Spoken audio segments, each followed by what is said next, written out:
자, 오늘은 특별히 7월의 마지막 날입니다. 한 달 동안 수고 많으셨습니다. 특별히 한 달의 마지막 날에 거룩한 성전에서 또 예배와 기도와 찬송으로 잘 마무리하시기를 주의 이름으로 축복합니다. 자, 오늘 본문 말씀의 제목은 다소 섬뜩하기도 하고 좀 무섭기도 한데요. 내 어머니를 멸하리라 라는 말씀입니다. 자, 호세아 4장 5절의 말씀인데요. 자, 후렴절입니다. 자, 내가 내 어머니를 멸하리라 그러셨습니다. 자, 그런데 여기에 하나님이 호세아를 통하여 주신 내 어머니는 누구를 말씀하고 있는 것일까요? 우선 개인적으로 보면 이제 고멜이 낳은 자식들에게 하나님이 하신 말씀이에요. 우리가 지난번까지 고멜이 엄난하고 엄행함으로 그 낳은 자식들이 있습니다. 자식들 이름이 첫 번째가 뭐였죠? 이스르엘이라고 하는 이제 자식이었고, 두 번째는 로루하마라고 하는 자식이 있고, 세 번째는 로암이라고 하는 자식이 있습니다. 그런데 이 고멜이 호세아를 통해서 낳은 자식이 아니라 이제 음란과 음행으로 낳은 자식이라 그랬습니다. 그래서 첫 번째 이제 자녀를 낳았을 때 이름을 이스라엘은 이제 내가 도저히 이렇게 은혜를 베풀 수가 없어서 흩어진다라는 말씀이죠.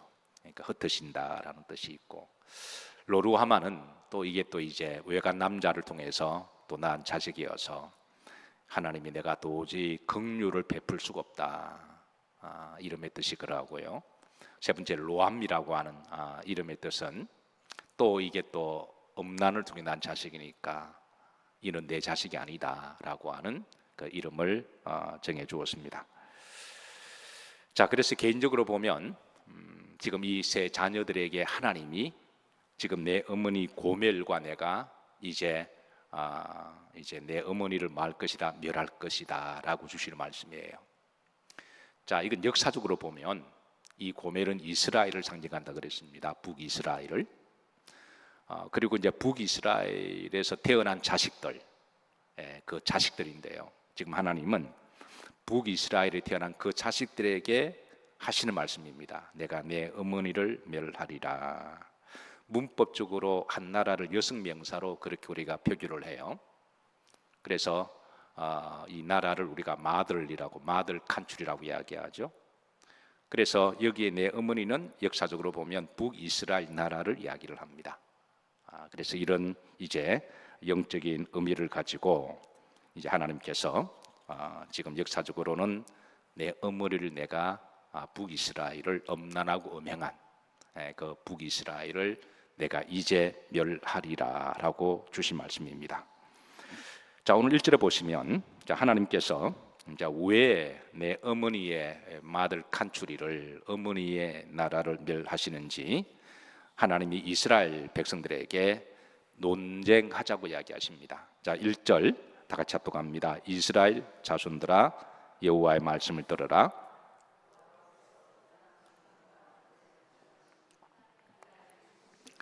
인애도 없고 하나님을 아는 지식도 없고 그랬습니다. 이스라엘 자손들아 그랬으면 여기 이스라엘 자손은 북이스라엘이 태어난 그 자손들을 이야기합니다.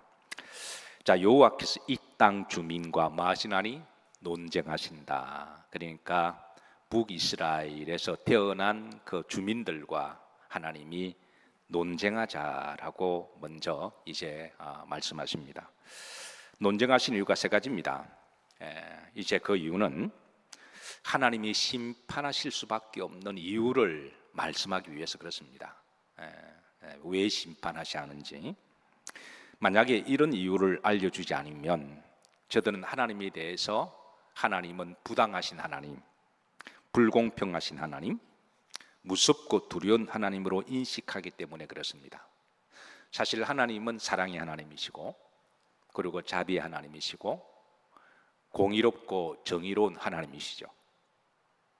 그런데 하나님께서 철없는 이스라엘 주민들에게 이 이유를 심판하실 수밖에 없는 이유를 말씀하지 아니하시고 심판하시게 되면 하나님에 대한 두려운 하나님으로, 무서운 하나님으로, 그리고 불공정한 하나님으로 인식할 수가 있기 때문에 하나님은 지금 논쟁하자라고 이야기하시고요. 두 번째입니다. 논쟁하시는 목적은 저들의 어머니의 마들 칸추리가 북이스라엘이 지난 300년 동안에 역사적으로 무슨 짓을 했는지 알려주기 원하십니다. 도대체 저들의 조상들은 어떻게 살아왔고 무슨 짓을 했는지 그 자녀들은 모르잖아요. 그러니까 무슨 짓을 했는지 알려주시고, 세 번째입니다. 다시는 그런 역사가 반복되지 않기를 하나님은 지금 새로운 나라를, 희망과 소망과 축복의 나라를 세우시길 원하시고, 다시는 그런 역사가 반복되지 않기를 하나님이 이 메시지를 주고 있습니다. 자, 잘 아시다시피 지금 북한은 참으로 비극적이고 고통스러운 삶을 살아가고 있습니다. 그리고 목숨을 걸고 탈북하시는 분들이 남한에 정착을 하게 되면 남한의 발전된 모습을 보고 매우 충격과 감동을 받습니다. 그리고 목숨 걸고 탈북하는 그 탈북민들을 보면, 북한 이탈 주민들을 보면 같은 동포로서, 특히 크리스찬으로서 가슴이 애잔하고 참 안타깝기도 하고 불쌍하기도 하고 측은하기도 해요. 자, 그들이 탈북으로 와서 남한에 정착하는 과정 가운데 이렇게 한탄합니다. 우리가 무슨 죄를 지었길래 저 저주받고 고통받는 북조선에 태어났는지 저들은 한탄합니다. 저들이 죄는 북한에 태어난 죄밖에 없다고 말을 해요. 왜 이런 장마당에서 꽃제비처럼 살아가고 비극적으로 살아가는지, 자신들의 죄는 북한에 태어난 죄밖에 없다고 이야기하는데 그 말이 맞습니다. 저들의 죄가 아닙니다. 그런데 그들이 한 가지 알아야 할 것입니다. 그들의 조상, 그들의 아버지, 할아버지들이, 저들의 어머니의 나라 북조선이 과거에 무슨 짓을 했는지 저들은 좀 알아야 됩니다. 우리가 그 넘어온 탈북 분들을 정죄하자는 게 아니라 역사적으로 우리가 알아야 그런 일들이 반복이 안 되는 거죠. 잘 알다시피 1950년에 저들의 아버지의 아버지, 할아버지들이 북쪽의 봉산주의 국가를 세울 때 그때 대한민국을 분단했습니다. 그리고 교회에 무슨 짓을 했는지, 정말 해서는 안 될 짓들을 교회에 했습니다. 교회에 불을 지르고요, 주의 종도를 죽창으로 찔러 죽이고요, 예수님 믿는 사람들을 얼마나 많이 핍박하고 돌로 쳐 죽인지 몰라요.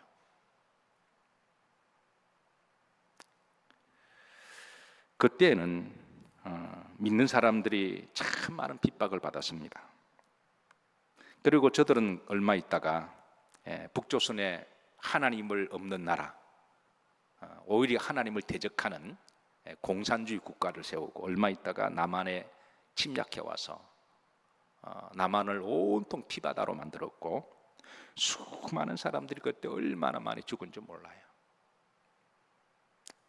그래서 탈북한 사람들이 남한에 와서 북한의 실체를 알게 되면 그때서야 우리가 속았다라는 말을 해요. 몰랐다라고 이야기합니다. 심지어 그동안 6.25도 남한이 북침한 걸로 알고 계시는데 이런 기본적인 사실도 북이 남침한 걸 그때서야 알고 속았다라고 그때서야 뉘우치고 한탄합니다. 성경은 그 부모들의 죄로 그 자손들이 화를 받을 수 있음을 알려주고 있습니다. 어쨌든 하루빨리 저 북녘이 통일이 되어 마음껏 복음의 자유와 번영을 누리기를 바라지만 지금 저 북쪽이 당하고 있는 그런 고통과 비극은 사실은 저들이 뿌린 것들을 거두는 것에 불과한 것이죠. 자, 북이스라엘이 그랬습니다. 북이스라엘의 이 불신앙과 각종 죄악의 문제는 지난 300년 동안 지속이 되었습니다. 르호보암 때 나라를 분단하고 북쪽 가서 이제 자기들끼리 나라를 세웠잖아요. 그리고 300년 동안에 온갖 우상 숭배와 각종 배역하고 죄악을 많이 했습니다. 근데 하나님은 300년 동안 거의 참으신 거예요.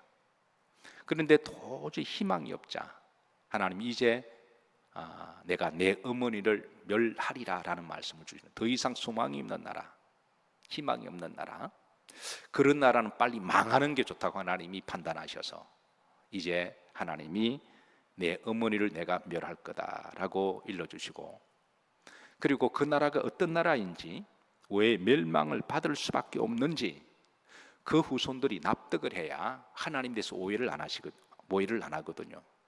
그래서 논쟁하자라고 논쟁으로 끌어들이시고, 이제 1절 후반절부터 보면 북이스라엘이 그동안 역사로 지었던 10가지 죄목들을 하나하나 일거를 합니다.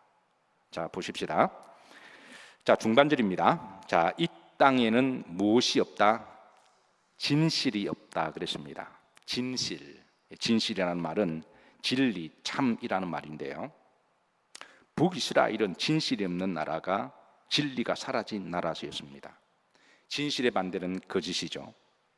북이스라엘은 거짓이 가득한 나라가 되었습니다.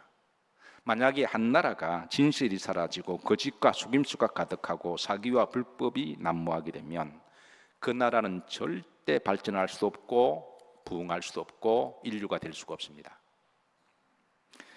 얼마 전에 지난 7월에 중국의 삼중전회가 열렸습니다.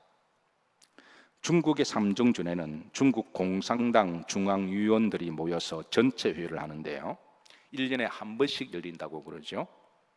그때 중국 공산당의 최고의 높은 직위 있는 사람들이 모여서 앞으로 공산당이 나아갈 5년 동안의 국정 운영의 마스터 플랜을 청사진을 내놓는데요, 그래서 여기에 관련된 사람들은 그 삼중전회가 어떤 방향을 잡을까 매우 이 안테나를 세우고 예의주시하게 그렇게 이제 보고 있었는데, 자, 여기에 주된 논의된 것 중에 하나가, 자, 이런 논의가 되었습니다.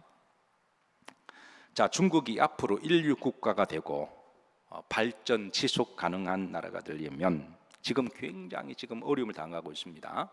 중국이 이러다가 잘못하면 망할 수 있다고 하는 굉장히 위기가 팽배한데요, 이 위기를 느껴서 그런지 그 공산당 위원들이 이걸 제시합니다. 중국이 앞으로 이제 계속 성장하려면 더 이상 선진국의 기술을 훔치거나 그래서는 안 된다는 거예요. 그동안 중국의 최첨단 기술은 다 훔친 것들이거든요. 우리나라 삼성 기술자도 빼앗아가서 훔치고, 그걸 기반으로 해서 저들이 기술을 발전시키고, 그리고 짝퉁을 만들어내서 거의 뭐 유사한 진품을 짝퉁처럼 기가 막히게 만들어내서 그걸 갖다 그냥 덤핑으로 싼 가격으로 내놔서 그렇게 그동안 돈을 걸어 모았는데, 이렇게 해서는 절대 인류 국가가 될 수 없다라는 거예요. 절대 선진국이 되려면 기술을 자체적으로 개발하고 그리고 앞서가서 그만큼 노력을 하고 정직하게 기술을 개발해서 그걸 통해서 계속 앞서가는데, 앞서간 나라의 기술을 계속 훔쳐주는 계속 그거는 이류 국가가 될 수밖에 없고 그거는 도둑질하는 국가가 될 수밖에 없다라는 거예요. 그래서 중국이 앞으로 인류 국가가 되고 비전 있는 나라가 되기 위해서는 더 이상 선진국의 기술을 훔쳐서는 아니 되고, 그리고 짝퉁을 만들어서 안 된다고 그러는데, 그런데 과연 그렇게 될지 모르겠습니다. 중국은 그동안 그렇게 기반 위에 세워진 나라이기 때문에 한번 두고 볼 일입니다. 어쨌든 북이스라엘에는 진실도 없고 거짓과 불법이 난무한 나라가 되어서 이런 나라는 더 이상 소망이 없습니다. 자, 두 번째입니다. 4장 1절입니다. 뭐도 없고 인애도 없고, 인애를 헤세드라고 이야기합니다. 오늘 새벽에 제가 헤세드의 뜻이 다양한 뜻이 있음을 말씀드렸는데, 자, 헤세드는 인애라는 뜻도 있고 사랑, 자비, 친절이라는 의미도 가지고 있습니다. 이스라엘은 헤세드가 없는 사회였습니다. 인자가 없는 사회, 사랑이 없는 사회, 자비가 없는 사회, 친절이 없는 사회, 그런 곳은 바로 짐승과 같은 사회입니다. 이스라엘은 지금 약육 강식이 난무하고 약한 자는 더욱더 무시하고 밟아버리고 강한 자에게는 아부하고 아첨하고, 그래서 인애가 없는 나라, 그런 나라는 정글의 법칙만 통하는 짐승과 같은 나라가 되었음을 하나님 알려주십니다. 세 번째, 4장 1절 음절을 보시면 하나님을 아는 무엇도 없다, 지식이 없다. 이미 저들은 하나님의 말씀을 버렸다라는 거예요. 자, 하나님의 말씀 어떻게 우리가 잘 모를까요? 하나님 말씀을 읽지 않을 때 하나님 말씀을 잘 모릅니다. 하나님 말씀을 듣지 못하면 하나님의 말씀을 알지 못합니다. 사랑하는 성도 여러분, 평소에 하나님의 말씀을 부지런히 읽으시고 또 그 말씀을 또 많이 들으시고 그렇게 하시길 주의 이름으로 축복합니다. 제가 성도들을 위해서 늘 기도하는 기도 제목이 있습니다. 교회에 오시면 하나님의 집배들에서 하나님 품 안에서 안식하고 평안을 누리게 하시고 십자가를 바라보시면서 죄의 용서함과 용서함을 받은 자의 자유를 누리게 하시고 찬양을 통해서 위로받게 하시고 말씀을 통해서 주의 음성 듣게 하시고 기도를 통해서 힘을 얻고 소망을 얻게 하옵소서. 이것이 제가 우리 영일 성도를 위해서 늘 기도하는 기도 제목입니다. 그래서 여러분들이 교회에 오셔서 하나님 품 안에서 안식하시고 평안을 누리시기를 주의 이름으로 축복합니다. 우리 십자가를 바라보실 때마다 우리의 죄를 다 고백하시고 죄 사함을 받은 자에게 주시는 자유함의 복을 누리시기를 축복합니다. 그리고 찬송할 때 얼마나 위로가 되나요? 그리고 말씀 들을 때 하나님과 우리가 소통하는 거죠. 그리고 기도할 때 우리가 힘을 얻고 또 우리가 소망이 생깁니다. 호세아 3장 6절입니다. 말씀하십니다. 앞에 보시면 따라서 내 백성이 뭐가 없으므로 지식이 없으므로 마도다 망한다.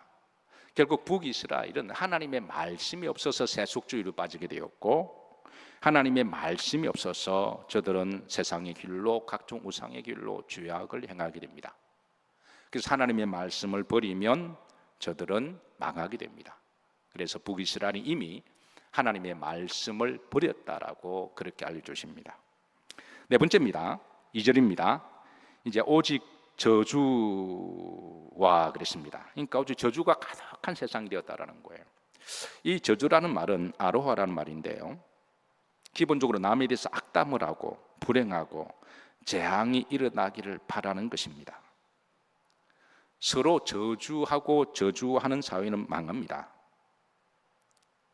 성경은 우리들에게 늘 가르쳐 주시는 것이 남에 대해서 저주하거나 악담하지 말고 칭찬하고 감사하고 축복하라고 가르쳐 주세요. 잠언서에 전도서 10장 20절에 보시면 자 심중에라도 마지 말며 저주하지 마라. 심중에 마음속에라도 남에 대해서 부정적인 말이나 안 좋은 말이나 험담하지 마라. 침실에서라도 남에 대해서 마지 말라, 저주하지 말라. 왜냐하면 저주하면 인간관계가 깨어지고 그리고 이 저주를 하게 되면 보십시다. 그 소리, 그 공중의 새가 그 소리를 전하고 날짐승이 그 일을 전파할 것이다. 아무리 뒤에서 속닥속닥 저주하고 부정적인 말을 해도 그 말은 반드시 당사자에게 전해지기 때문에 그래서 서로 저주하는 곳에서는 그곳은 이제 희망이 없습니다. 사랑하는 성도 여러분, 우리 그리스도인들은 남에 대해서 안 좋게 말하는 사람이 아니라 좋게 말하는 사람들이고 부정적으로 말하는 사람이 아니라 긍정적으로 말하는 사람이고 악담하는 게 아니라 칭찬하는 사람들이고 저주하는 게 아니라 축복하는 사람인 줄로 믿으시기를 주의 이름으로 축복합니다. 저는 여러분들이 남에 대해서 칭찬하는 게 익숙하기를 자연스럽기를 주의 이름으로 축복합니다. 어떤 사람은 남에 대해 칭찬하는 걸 굉장히 어색해해요. 대해서 안 좋게 말하는 것은 굉장히 익숙해합니다. 아주 자연스러워요. 그런데 우리 그리스도인들은 남에 대해서 안 좋게 말하는 걸 굉장히 불편해요. 그런 말을 들어도 불편합니다. 그런 말을 하지도 않고 누가 말하면 일단 그게 불편합니다. 그래서 그 자리를 가급적 피하고자 그러죠. 우리 그리스도인들은 오히려 남에 대해서 칭찬하고 그리고 축복하고 평안을 비는 사람들이 그리스도인들인 거죠. 자, 다섯 번째입니다. 2절 보시면 속음이 가득한 세상이 되었다. 속임은 거짓말을 말하는 거죠. 근데 전문적으로 거짓말하는 사람은 우리가 사기꾼이라고 이야기합니다. 우리가 사람이 살아가면서 때로는 본의 아니게 거짓말을 할 수도 있죠. 그걸 하고 나서는 그래서는 안 되겠다 그러잖아요. 근데 요거를 전문적으로 얼굴 색깔 하나도 변하지 않아요. 눈 하나 깜짝하지 아니하고, 예. 그런 사람들은 이미 양심이 화이 맞은 사람들이거나 자기 이익을 위해서 거짓말하는 사기꾼들입니다. 이미 북이스라엘은 눈 하나 깜짝하지 아니하고 거짓말하고 사기치는, 예. 자, 살인 있는 곳이다. 예, 중반절에 살인, 살인을 낮춰라 그러는데요. 사실 정상적인 사람은 손에 칼을 쥐어줘도 사람을 못 찌릅니다. 예. 정상적인 사람에게 용서하시고 들어오세요. 칼을 주고 찌르라 그러면 못 찌릅니다. 벌벌벌벌 떨어요. 그런데 사람이 사람을 죽일 때는 그 사람이 이미 마귀의 영이 미혹된 사람이에요. 확가득한 사람입니다. 사람이 사람을 죽이는 것은 그는 사람이라고 말할 수 없고 이미 그 영이 마귀의 영이 미혹된 것이죠. 이미 북이스라엘은 마귀의 영에 미혹된 나라입니다. 도둑질입니다. 4장 2절. 자, 도둑질. 예. 이 틈만 나면 도둑질합니다. 보이지 않으면 도둑질하고. 외국에서 우리나라에 와서 우리나라의 시민의식에 가장 많이 충격을 받는 것은 사실 환경이나 자연을 보면 우리나라보다도 유럽이나 즉 카나다나 미국이나 이탈리아나 뭐 엄청나게 좋은 환경이 자연 환경이 많거든요. 예. 외국에 여러분 다녀오신 분들 알겠지만 외국의 자연 보면요, 그냥 보면 와 하는 데가 그냥 너무 주님의 높고 위대하심 그냥 찬양이 절로 나오는, 예, 그런 곳이 참 많잖아요. 사실 우리나라의 자연 환경은, 물론 아름답기는 한데 외국에 비하면, 그런데 외국에 있는 사람들 우리나라에서 놀라는 게 있습니다. 그거는 카페에 가서 노트북을 놔두고 핸드폰을 놔도 누구 하나 안 가져간다는 거예요. 길거리 가다가 지갑을 떨어뜨리면 유럽 같은 데는 흔적도 없이 사라지고, 그리고 사람들이 그냥 당연하게 주워 가지고 가는 것이, 우리나라 사람들은 이게 소위 이제 그걸 갖다가 사회 실험이라 그러죠, 그죠? 예, 소셜 익스트리먼트라고 그러죠. 그렇게 실험을 했더니 의도적으로 그런데 그걸 가서 다 가져주더라는 거예요. 예.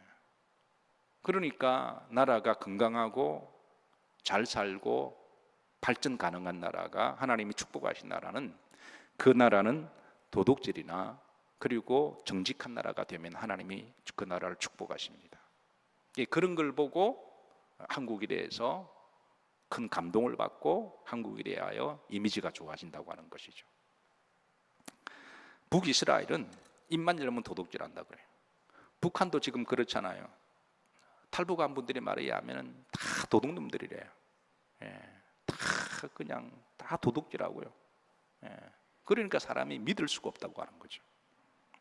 간음뿐이다. 4장 2절입니다. 중간에 간음, 예, 음란하고 간음뿐이고. 9절입니다. 그 다음에 포악하다. 포악은 사납고 악한 것을 이야기하죠. 짐승 중에도 온순한 짐승이 있습니다. 양이나 또 소, 비둘기. 우리가 이런 짐승 보고 포악한 짐승이라고 말하잖아요. 근데 하이에나나 늑대 이런 거는 포악한 짐승이라고 얘기합니다. 사납고 포악하고 잔인한. 예.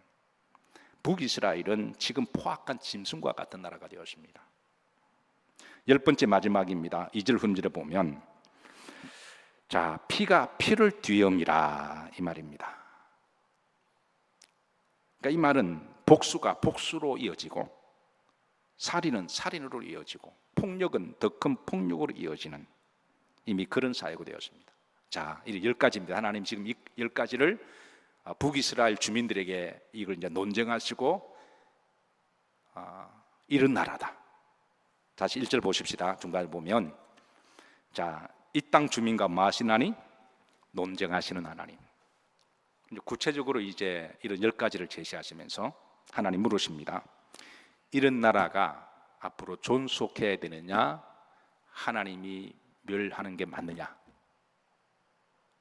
자, 여러분 대답은 어떠 하시나요? 하나님 지금 하나님 물으시는 거예요. 그 주민에게 이런 나라가 앞으로 계속 존속해야 되느냐? 300년 동안 지금 계속 이렇게 하나님 은혜로 지금 하나님이 계속 봐주셨는데, 이런 나라를 내가 계속 놔둬야 되냐, 멸해야 되냐? 이런 나라는 망해야 됩니다. 하나님께서 이런 나라를 빨리 망해야 그 다음에야 그 다음 세대에 태어난 자손들이 희망이 있습니다. 그리고 하나님이 그 다음 나라를 새롭게 세울 수가 있는 거예요. 그래서 하나님은 북이스라엘에서 태어난 그 백성들에게 우리는 이 나라에 태어난 죄밖에 없어요 라고 말할 때, 그래 너희들은 그래 큰 잘못이 없어. 그런데 너희 조상들이 한 짓은 이런 짓을 했고 지금 이런 시대가 되었으니까 요런 나라는 내가 너희 어머니를 뭐하리라?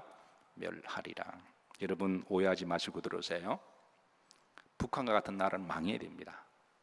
목사가 뭐 이렇게 그런 소리 하는 건 조금 바람직이지 않지만 그 나라가 망해야 그게 신음하는 꽃제비들이나 그게 고통당하는 주민들이 빨리 자유와 또 인권을 누릴 수가 있는 거죠. 그래야 그 나라에 새롭게 하나님이 역사할 수가 있습니다. 듣기에 따라 조금 그렇지만 여러분 중공과 같은 나라도 망해야 된다고 저는 생각합니다. 그런 나라가 망해야 그게 55개 자치주들이 살만한 나라가 되지 않을까요? 어쨌든 여러분 북한을 위해서 기도하십시다. 어쨌든 살만한 사람이 살만한 나라가 되어야 되지 않을까요? 하나님이 말씀하십니다. 심판 자체가 멸망이 아니라 그래서 그 이제 새롭게 세우시는 나라죠. 하나님이 예수 그리스도가 오시면 하나님은 그 나라에 새로운 나라가 되어야 하실 것이다. 그래서 북한에도 복음이 들어가야 됩니다. 중공에도 복음이 들어가야 되고요.